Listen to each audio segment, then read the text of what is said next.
Hello and welcome to the second talk in our webinar series on Dublin City's water heritage, an initiative of Dublin City's Heritage Office and the Local Authority Waters Programme LAWPRO. Dublin's Water Heritage Series explores the archaeological, natural, cultural, social, historical and industrial importance of Dublin's water heritage. My name is Mary Liz McCarthy and I am Architect Conservation Officer with Dublin City Council. I'm currently President of the Industrial Heritage Association of Ireland also. It is my great pleasure to host today's talk, the second in the series, which is by Rob Goodbody. The subject of Rob's talk is the industrial heritage of Dublin's rivers, which explores the industrial activities that have taken place on Dublin's rivers, which powered or are intrinsic to many types of industrial processes from milling to brewing. Rob is a building historian and conservation consultant.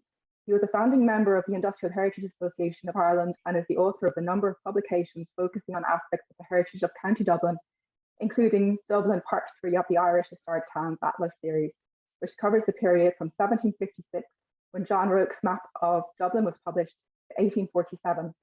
He is also the author of the hugely popular and sadly out of print book, The Metals, From Dalkey to Dunleary, and was a lead contributor to the study and subsequent book called Martello Towers of Dublin. So thank you, Rob. I will now let you speak. Thank you very much, Mary Liz.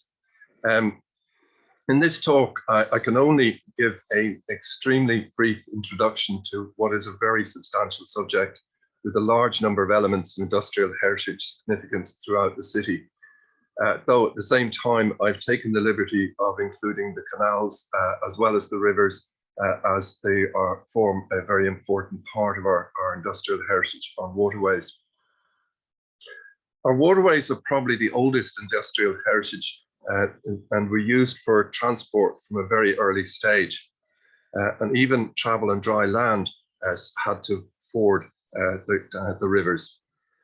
In the Dublin context, the ford of Hurdles is the earliest industrial heritage site we know of.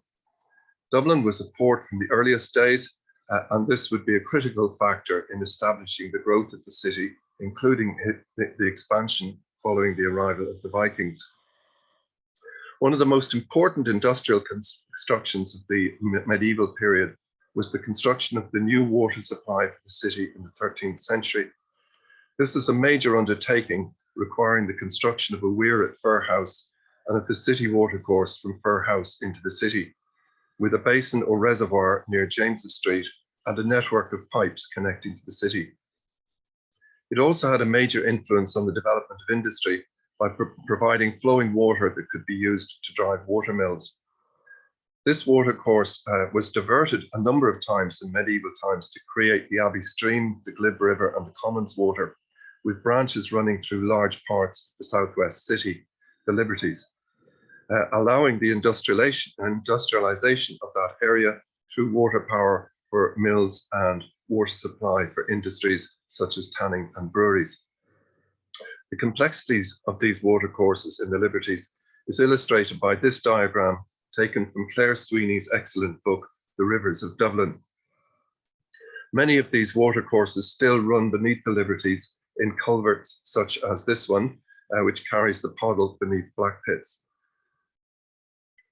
Water mills were located on a number of watercourses in the city, the principal ones being the Liffey, the Dodder, the Poddle, the Cammock, the Talca and the city watercourse.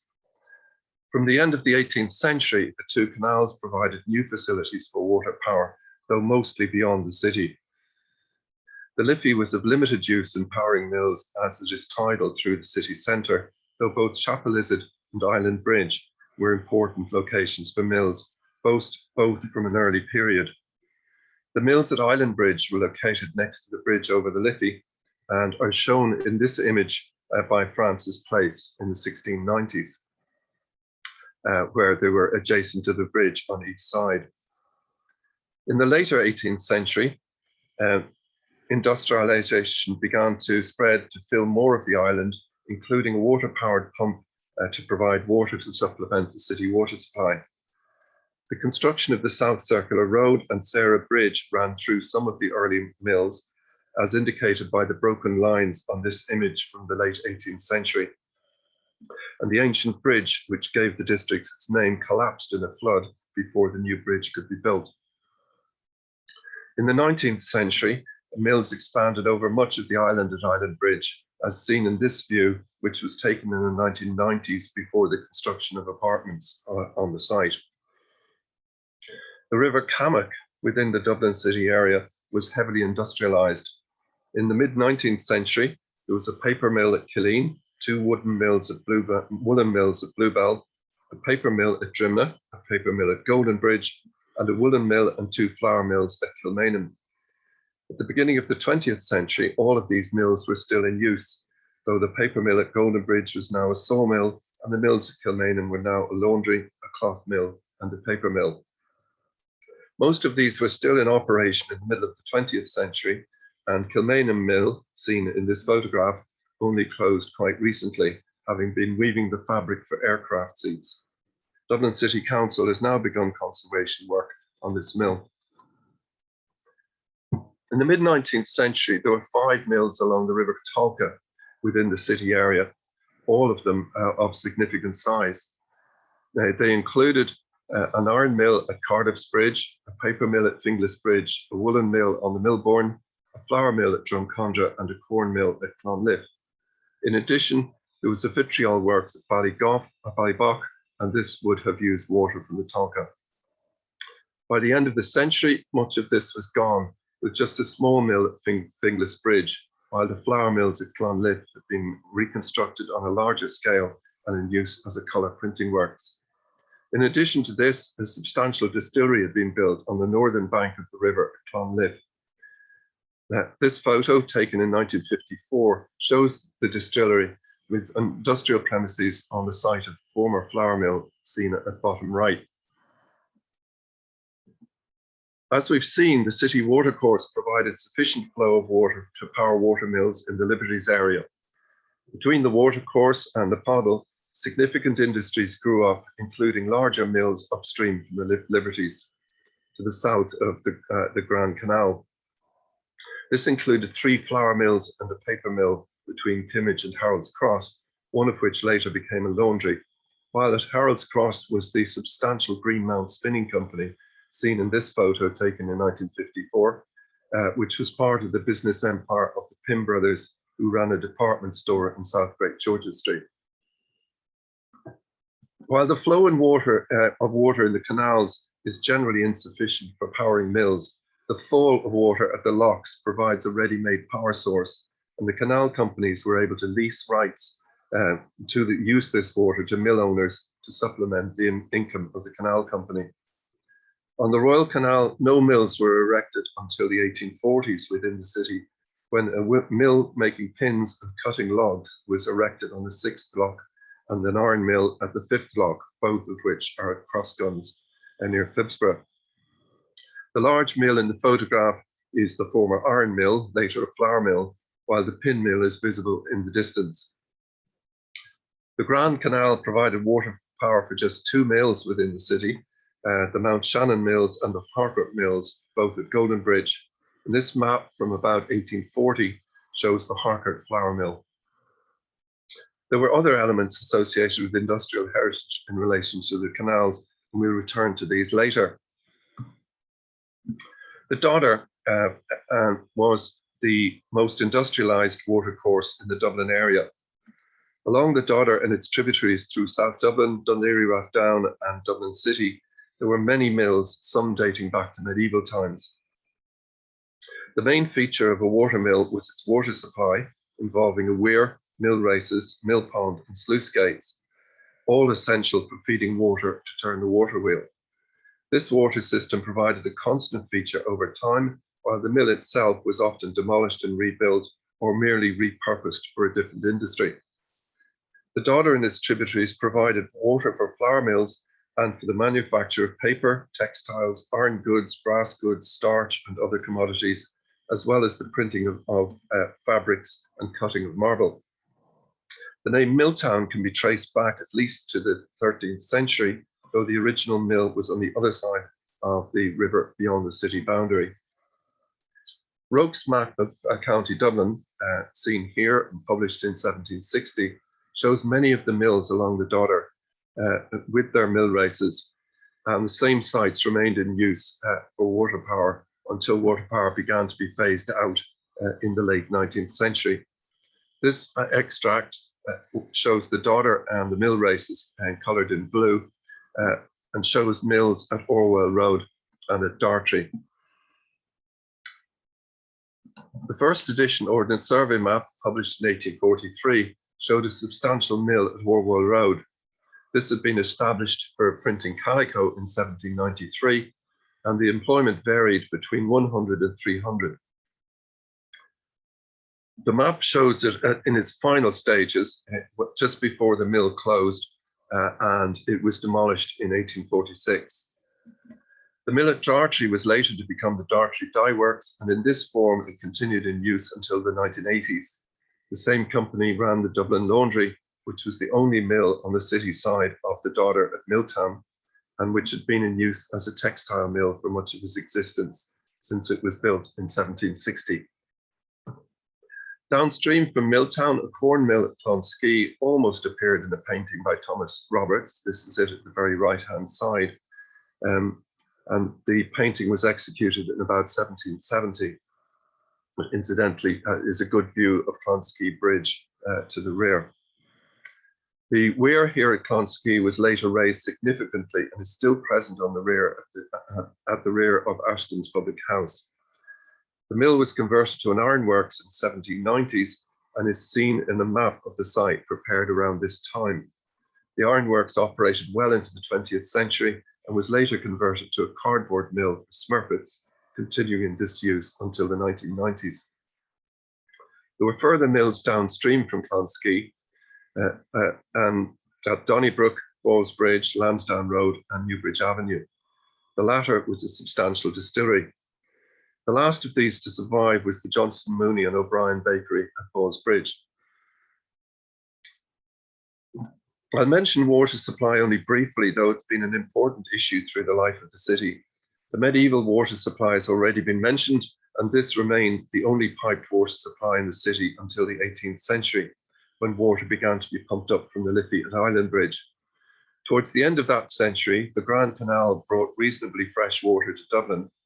Indeed, the corporation invested money in the canal in order to ensure that the supply arrived as speedily as possible. A feed was taken from the canal into the city basin or reservoir at James Street to supplement the supply from the city watercourse, and subsequently another reservoir was built at Portobello. The site of this reservoir is now occupied by Kingston Place, Martin Street, Warren Street and Lennox Place. When the Royal Canal was constructed, it provided another potential source for water supply for Dublin, and in 1810 this was achieved with the construction of Blessington Basin at the end of Blessington Street. This reservoir continued to supply water until the 1970s, though mainly to the Powers and Jemieson's distilleries nearby.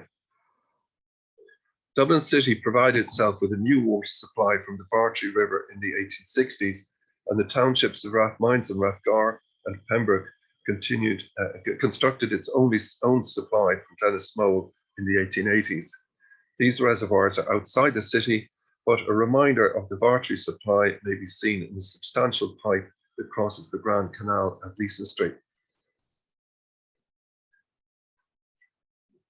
Dublin Port is on the Liffey, has been used as transportation throughout the life of the city and was a critical factor in the establishment of the early settlements at Dublin.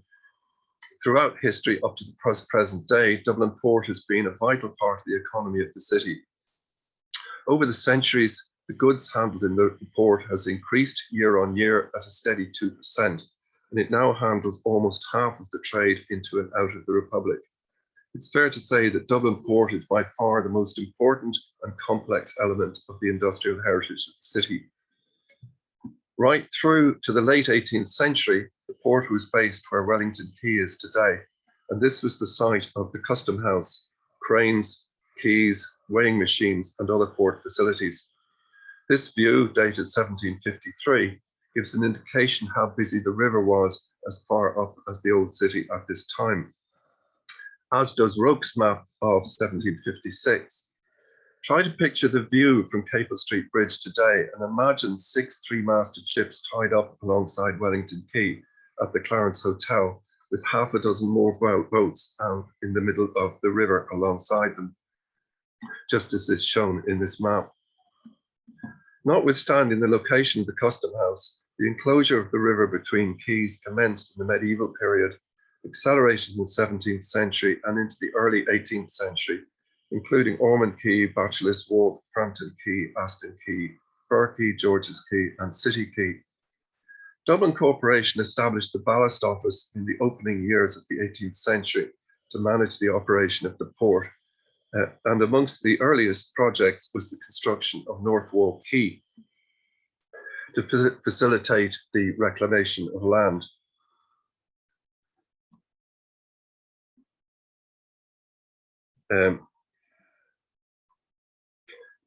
This explains the origin of street names such as Mare Street, Sheriff Street, Guild Street, and Common Street.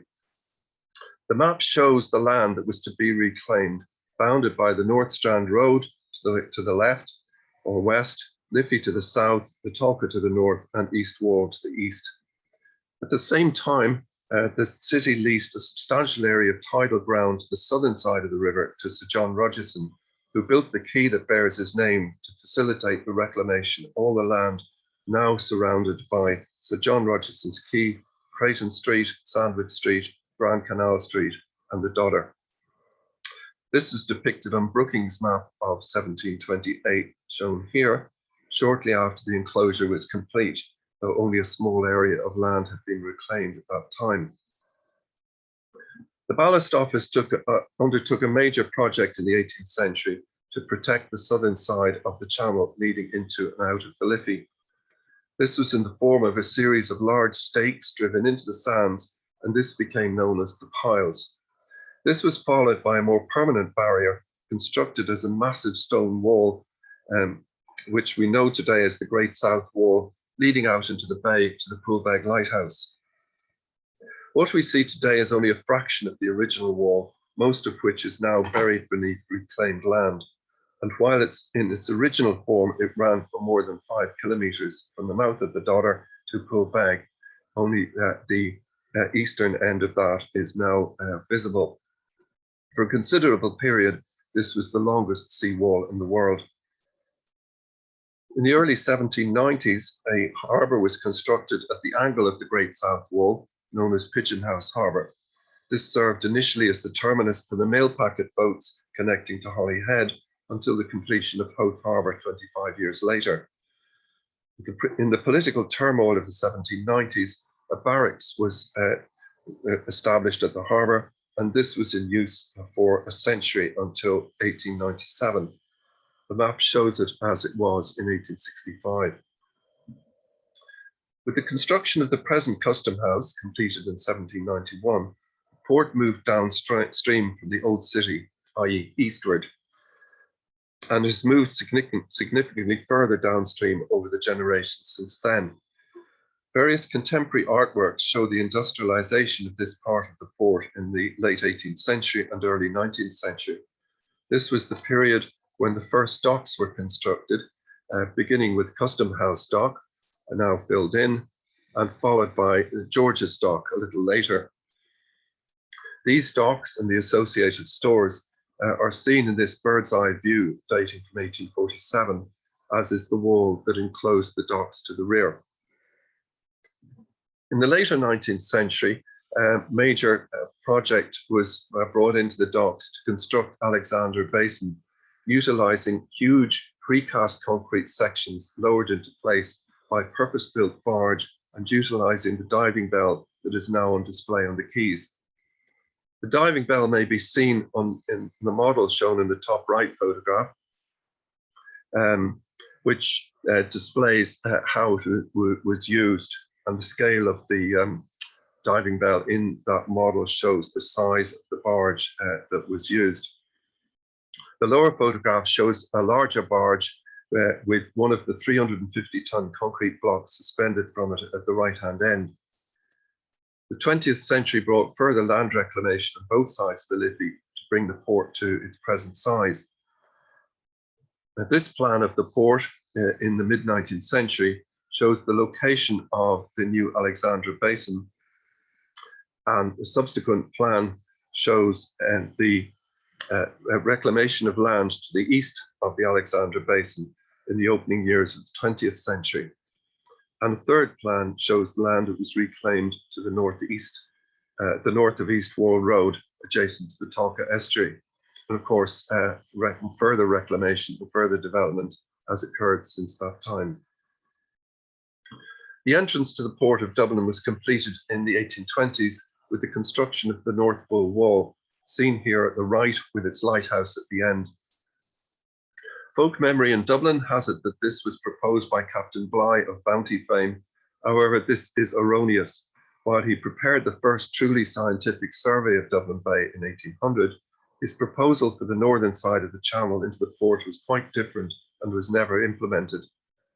The North Bull Wall narrowed the entrance to the port, allowing the flow from the outgoing tide to scour the channel, and it assisted in the removal of the sandbar that had previously restricted entry to the Liffey and had led to the loss of many ships and lives over the centuries. The Poolbeg Lighthouse is not the only lighthouse in the port, and in these couple of images I show three more further into the channel towards the port. While the surfaces of the quays have been refurbished in recent years, some remnants of the docklands uses remain visible, such as these length of railway track on Sir John Rogerson's quay. These tracks were privately used by companies with premises near the quay, and an Ordnance Survey map of 1907 shows that these tracks were used to bring coal from the quays into a coal shed off Sir John Rogerson's quay. The same Ordnance Survey map shows a network of track associated with the Point Depot on North Wall Quay, and some of these survive on the quayside as well. Other features remain on the quays as a reminder of the docklands' uses, including mooring hooks like the ones shown in the photograph, and also bollards and stone steps. The first canal in Ireland was opened between the Tyrone coalfields and the port of Newry in the 1730s, which was followed by a ship canal between Newry and the coast in the 1760s. Given the significance of Dublin as a port and as a consumer of agricultural produce and fuel from the rest of the country, a scheme to connect the city with the Shannon was proposed in the mid-18th century, and work commenced in 1756 at Clondalkin, moving westward, I beg your pardon, as well as eastward towards the city. The capital required for this project was enormous, given the substantial engineering works required, and the company struggled in the first few years. A new company was formed in the early 1770s to take over the project, and it opened the canal to Dublin in 1779, though still not connected to the Shannon at this time. The original terminus was to be at the western side of the city at James's Street, and a harbour was built at this location. Early maps show a connection to the Liffey near the present site of Euston Station, but it's unlikely that it was ever intended that canal boats would make that steep journey. In 1790, work commenced on a new line of the canal to be known as the circular route, passing in a gentle curve to the south of the city and terminating at a new dock at the mouth of the Dodder at Ringsend. The soil dug out from the dock was deposited around the perimeter to minimize the depth required, such that the dock is raised slightly above the prevailing ground level. The dock was then connected to the Liffey via locks capable of taking ships, and it opened to traffic in 1795. Ancillary features included dry docks and a lifting bridge, which was later built to carry Pearse Street towards Ringsend. This view by William Ashford records the opening of the Grand Canal dock, and it shows the type of ships that these docks were designed to facilitate. It was unfortunate for the Grand Canal Company that 20 years after the completion of the Grand Canal dock, steamships began to make their appearance, as they were incapable of entering the docks from the Liffey due to the width of the paddle boxes on either side of the steamers. However, this did not cause a major issue, as most freight was carried in sailing ships for many years to come. The canal company provided a number of small harbours along its length, and this included a pair of harbours at Portobello, where the company provided a hotel, and another harbour at Dolphin's Barn. Two possible routes for a canal westward from Dublin had been discussed for some years as alternatives, reaching the River Shannon at a considerable distance apart. As it happened, there was no great disadvantage from having the two lines, as their customer base did not overlap by much. Nevertheless, the Royal Canal was never profitable, and having made mistakes in the original choice of route, it cost massively more to construct than the original estimates. The first stone for the construction of the Royal Canal was laid in 1790 at Crossguns, Phibsborough. And from this beginning, the canal construction proceeded in both directions, and hence the dates on the bridges get gradually later as the route progresses eastward and westward from Crossguns. The line of the Royal Canal was chosen so as to reach the terminus at Broadstone. The desire to connect with the Liffey led to the circular route to join the river at North Wall, just as the Grand Canal was also doing on its line to the south of the city. A dock to the west of the canal at North Wall is shown on many early 19th century maps, but was never built. Instead, boats moored at the edges of the canal. The Royal Canal was acquired by the Midland Great Western Canal Company in the 1840s with a view to closing it and building a railway along its route. However, they were refused permission to do this and instead built their railway alongside the canal, as seen in this view. In the 1870s, the section of the canal close to Sheriff Street was widened by the company to form a dock, chiefly for the coal trade, and this was named Spencer Dock in honour of the Lord Lieutenant, who performed the ceremonial opening in 1873. The photograph shows Spencer Dock and also the turning bridge carrying Sheriff Street over the dock, which replaced the original bridge in 1937 and which is electrically operated. We cannot leave this subject without mentioning bridges. Many involve railways crossing over and under roads, but there are also many bridges carrying roads and railways over our waterways. The most obvious of these are the bridges across the Liffey, of which there are 21 within the city boundaries. This includes 2 railway bridges, 3 pedestrian bridges, 2 carrying the Lewis trams. There is a tremendous variety of bridges with the materials including stone, cast iron, wrought iron, steel, concrete, and a mix of materials. Some are arched, others are beam bridges, and 2 are cable stayed. 3 of the bridges are designed to open to allow for river traffic. One of the most graceful of the Liffey bridges is Sarah Bridge, seen in this photograph, which opened in 1791 on South Circular Road to replace the medieval bridge at Island Bridge that we saw in the earlier view by Francis Place.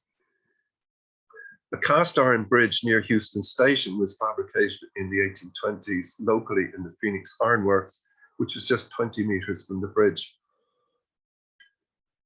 The latest addition to the Liffey bridges is Rosie Hackett Bridge. This has an interesting curved underside or soffit to aid the flow of water, and this was a technique used by Alexander Nimmo in Limerick in the 1820s. The canal bridges are at first sight mere repeats of a standard pattern, but in fact exhibit subtle variations. These bridges were named in honour of the directions of the canal company and usually provided with a plaque recording the name and often the date. Most of these are relatively plain plaques, though the one on Human Bridge on the Grand Canal is more elaborate. A strange habit has grown up over the years of referring to the bridge name in the possessive, such as in the case of the elegant Clark Bridge on the Royal Canal, which has been given a new plaque erroneously called it Clark's Bridge, as if the bridges belonged to the canal directors rather than just being named after them.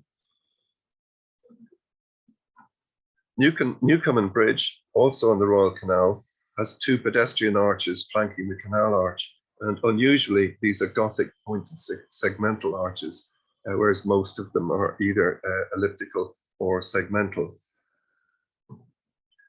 As with the river bridges, some canal bridges have been widened by adding another bridge alongside the original. One example being Portobello Bridge on the Grand Canal, with a cast iron bridge alongside the original stone bridge. One bridge on the Royal Canal carries a railway and is a lifting bridge to facilitate traffic on the canal. When this railway line was originally built in the 19th century, it had a lifting bridge from the outset, though the one now there is a more modern replacement. Most of the bridges on the Tonka are 20th century replacements. I'll just pick out two, one of which has been removed. This one, the lattice girder bridge at Distillery Road, which was removed during flood relief works about 20 years ago. The photograph on the right is Dean Swift Bridge on Moby Road, which has an attractive concrete and steel balustrade with wrought iron lights. Many of the bridges on the Dodder have succumbed to floodwaters and have been replaced. The oldest survivor is the so-called Packhorse Bridge at Milltown, which was in fact suitable for wheeled traffic and not just pack horses. While dating it is problematic, it appears to date from the 17th century, and it was a private bridge, not on a public road. I shall finish with what is probably the most interesting bridge on the Dodder at Ringsend. Following the destruction of several successive bridges by floods, John Semple designed the present bridge in 1803. It's beautifully executed in cut granite, and it is unusual in that instead of the usual arch, the masonry continues below the river to form a complete ellipse. Semple also chamfered the edges of the arch to improve the flow of water in the event of floods reaching the top of the arch. But the reason why the ellipse is intact is because the ground conditions are extremely soft, which is what had led to the collapse of so many of the early bridges, some of which only lasted a very few years. By having the arch beneath, it means it spreads the weight of the bridge across the soft ground below and has helped to keep it. So it's the longest surviving bridge at Ringsend, being now more than 200 years old. So I'm going to finish by recommending some books. There are many books that tackle specific aspects of the industrial heritage of Dublin, including canals, docks, mills, rivers, river bridges, all sorts of things. But I ignore most of these and confine myself to just three. The Bridges of Dublin is an excellent book that describes the books along the Liffey and produced by Dublin City Council. It's very readable and very informative on a number of levels, depending on how technical you wish to get. Turtle Bunbury's Dublin Dockland, An Urban Journey is not the first and not the only book on the Dublin port, but it includes a wide variety of information from social history to community, but a lot of the industrial heritage and industrial history of the port is included as well in a very readable format. And above all, one of the most useful books on any aspect of Dublin is Sean de Courcy's The Liffey in Dublin, which in fact covers a great deal more than just the Liffey and does it in encyclopedia form so that it's easy to use for reference. You can see from the sticker how much I paid for it many, many years ago, and it's been in constant use with me ever since. I would highly recommend that book. I assure you it has been worth every penny that it cost me all those years ago. So thank you all very much for attending this lecture.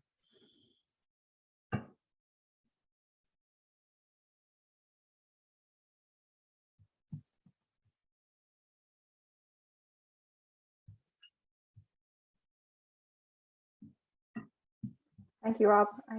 You'd like to stop sharing your screen? Beg pardon? Thanks, Rob. That was do you want to stop sharing your screen or okay? Oh yeah, will do.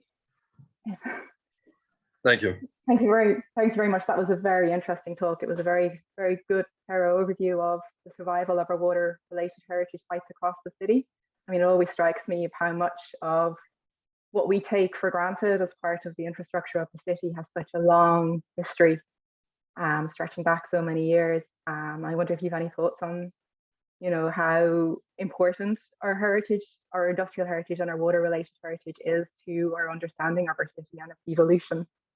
I think it's extremely important because, as I've said in the talk, the city owes its origins to its water, not just because it was an estuary that people could anchor in, but for its water mills, its tanneries, everything the city had depended on the water, and we have such a massive amount of surviving heritage in relating to our waterways, not to mention the bits that don't survive.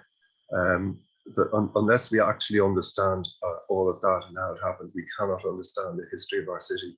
Indeed, we can't understand the city at all. Very true. And I suppose as well, the other, I mean, we talk, talking about resources and stuff like that. I mean, so much of our water related, we can use it so much for even our amenities or, exercise, walking along the Dodder. You showed the South Wall, which is one of my favorite walks around the city, but even to take a stroll along that is such a pleasant way to spend even a Saturday afternoon, Sunday afternoon, a sunny day. They are such an intrinsic part of our lives these days. Yeah, and thankfully in the last number of years, we've got a lot more access. There's been quite a change in approach to our industrial heritage and our waterway heritage. So such as, well, we've always had the towpaths along the canals, but where they were deteriorating, particularly in the Royal Canal, we got the Royal Canal back from dereliction as it was 60 years ago. We have on other rivers, we have riverside walkways being opened up, which allows us to see not just the river, but any remnants of the mills, the weirs, and there's even some of the mill races survive in places, and they're to be seen in a few of the sluice gates. So none of that was accessible until riverside walkways opened up, which allowed us to see those. It's also great to see that even where as the city is being modernized, there's new paving being done, which is an essential part of maintaining a city. But as I showed along the quays, that memories are being kept of vital pieces of the industrial heritage along the quays and the railways, the mooring hooks, the bollards, and so forth. Yeah, and the diving bell, it was, I mean, people don't realize it's there and it's free. You can just walk in and have, a look around at the displays in it, and it's very well explained, the use of the diving bell and how it operated. I was very aware that the photograph I showed was not a recent one, and it's before it was converted to a museum. So it looked inviting anyway, but for anyone who doesn't know it, it has now been raised up above ground level, and you can walk in underneath, as Mary Liz says. And there's a display inside it which gives the history of it and how it was used. And the staggering thing is, even looking at the models, to see that concrete block hanging from the barge, you get no idea of the scale of what 350 tons of concrete looks like. And the technology used to build Alexandra Basin in that way was just staggering, and it stood the test of time. Yes, absolutely. Well, thank you very much for the talk, Rob. I suppose just to, whilst we're talking about resources and, getting out and having a look at our industrial heritage around the city, it is worth noting that the Dublin City Industrial Heritage Record, which was an initiative of the Dublin City Council, Heritage and Archaeological Offices under funding from the Heritage Council, that is available online on the Heritage Council's Heritage Maps Bureau, which is heritagemaps.ie. So if anybody wants to have a look at what's in their general area relating to water-related heritage or any industrial heritage, that is an excellent resource. And if you look under the layers, architecture and then local authority surveys, and that's where you'll find the Dublin City Industrial Heritage Record. And so on behalf of Dublin City Council and the Local Authority Waters Programme, I would like to thank you for joining us today. I hope you enjoyed the talk. And just to draw your attention, there are further talks coming up over the coming days, which will link very well in with Rob's talk. These include Professor Howard Clark, The Lifeblood of Medieval Dublin, the Liffey and its Tributaries, Dr. Aileen O'Carroll, Working on the Waterfront, the Story of a Dublin Docker, and Antoine Giacometti's The Archaeology of Dublin's Rivers. So once again, Rob, thank you very much for the talk. Thank you, Maria-Liz. Goodbye, everybody. Thank you.